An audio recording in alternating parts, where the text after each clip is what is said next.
김동엽의 수익 플러스 오늘도 와운의 김동엽 대표와 함께합니다. 어서 오세요. 네, 안녕하십니까?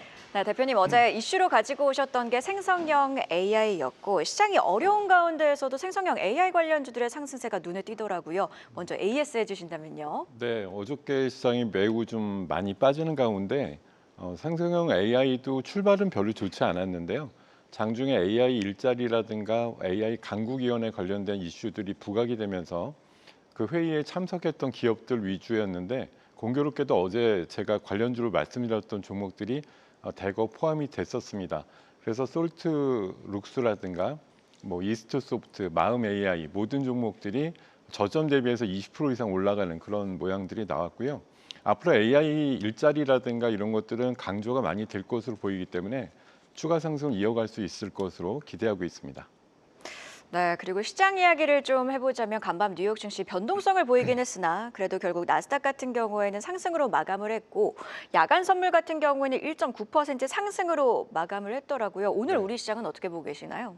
아무래도 좀 반가운 단비가 아닐까 생각이 들고요.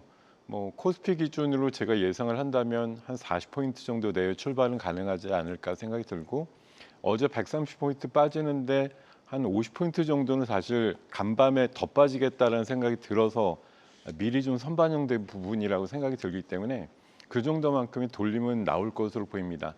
다만 트럼프가 새벽에도 뭐 연설과 기자회견을 했는데요.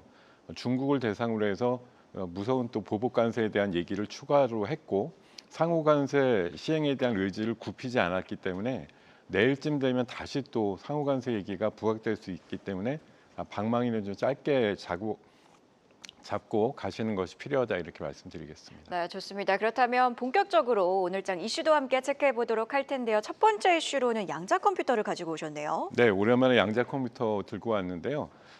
MIT 공대에서 양자 관련된 좀 혁신적인 기술을 개발했다고 합니다.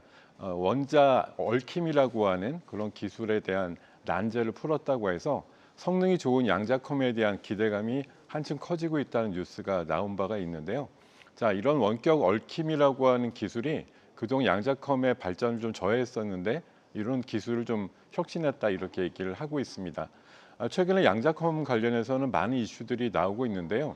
어찌됐든 뭐 앞으로 10년 정도 지나면 성능 좋은 양자컴이 등장을 할 것이고 구글 같은 데서는 5년 내로 가능하다 이렇게 최근에도 기술 관련된 파트에서 발표한 바가 있거든요. 2035년 정도 되면 약 3천조 시장이 열린다고 하니까요. 양자컴에 대한 빅테크들의 관심이라든가 우리나라 기업들의 관심도 한층 계속될 거라고 예상을 합니다. 관련주 체크해 보도록 하겠습니다.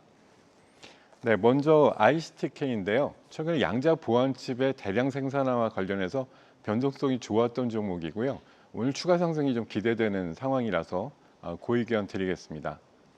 자, 두 번째 종목은 엑스게이트인데요. SK텔레콤과 사설 가설망과 관련된 이슈가 얽혀 있는 종목이고 최근에 C 플랫폼과 총판 계약을 맺어서 매출단에 기대가 되는 상황이라고 말씀드리면서 고의견 드리겠습니다.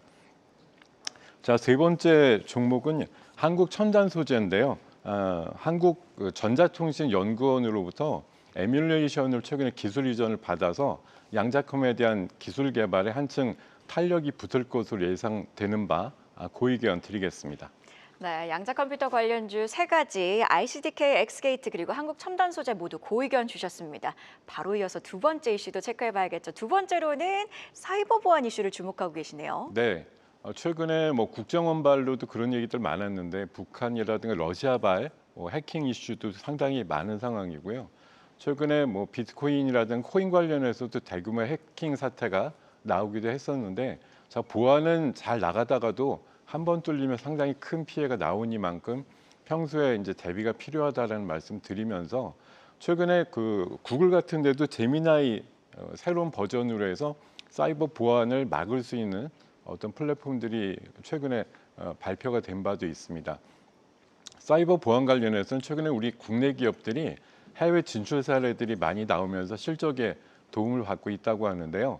2030년 정도 되면 사이버 보안 시장이 600조 가까이 성장을 할 거라고 하면서 보안주에 대한 관심이 필요하다는 의견들 많이 제기되고 있습니다. 관련주 체크해 보겠습니다. 먼저 지니언스입니다. 최근에 사이언 데이터 보호에 필요한 플랫폼을 개발했고요. 중동 지역에 매출을 좀 일으키면서 관련되는 실적이 좋아질 걸로 기대되는 대표적인 회사입니다. 고의견 드리겠습니다. 자, 두 번째는 센지름입니다. 작년 여름에 딥페이크 이슈가 나왔을 때 굉장히 회자가 됐던 종목인데요. 관련해서 사이버 보안 기술 역량을 키우고 있다는 얘기 자주 들리고 있습니다. 고의견 드리겠습니다. 자, 라온시큐어인데요. 보안 관련된 구독형 서비스를 최근에 시작을 했고 영업이익도 다소 늘어나고는 있습니다만 주가의 반영도가 좀 미약하다는 판단으로 스탑 의견 드리겠습니다.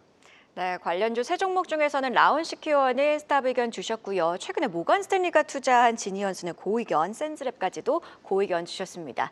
자, 그럼 오늘장 전략주도 확인해 봐야 되도록 할 텐데 오늘장 전략주는 어떤 종목 가지고 오셨을까요? 네, 오늘의 전략주는 사이버보안 쪽에서 대표적인 기업인 안랩을 말씀을 드리겠습니다. 사실 기업 가치보다도 최근에 한 이틀 정도 강하게 올라가지고 이게 웬일인가 싶으실 텐데 최근에 정치 이벤트와 관련해서 다시 한번 좀 관련주로서 부각이 되고 있는데요. 사실 우리나라 통합 보안 관련주로서의 대표적인 성격이 최근에 묻혀 있다가 다시 한번 시장에서 부각이 되는 거 아닌가 생각이 들고요. 최근에 사우디 쪽으로의 매출이 급증하고 있는데 사우디 보안 업체와 협업을 통해서 사우디 보안 시장에 진출한 것이 크게 부각이 되고 있고 재작년 대비해서 작년도 매출이 170% 정도 늘었다는 소식 들려오고 있습니다. 최근에 네트워크 보안을 한층 강화한 플랫폼이 출시된 바도 있고요. 블록체인 사업을 위해서 관련되는 기업의 부분을 양수한 것들도 있으니까요. 보안의 정통적인 업체의 어떤 부상이란 측면에서 최근 흐름을 이해하셨으면 좋겠고요. 살짝 눌림목이 나올 구간입니다만 추가 상승이 가능하다는 판단 드리면서 목표가 13만 원, 손절가는 92,000원 제시해드리겠습니다. 네, 이렇게 오늘장 전략주 안랩에 대한 투자 의견까지 자세히 한번 짚어봤습니다. 오늘도 김동엽의 수익 플러스 원의 김동엽 대표와 함께했습니다. 고맙습니다. 네, 고맙습니다. 계속해서 다양한 경제 이슈를 알고 싶다면 구독과 좋아요, 알림 설정 부탁드립니다. AI 캐스터 권미정이었습니다.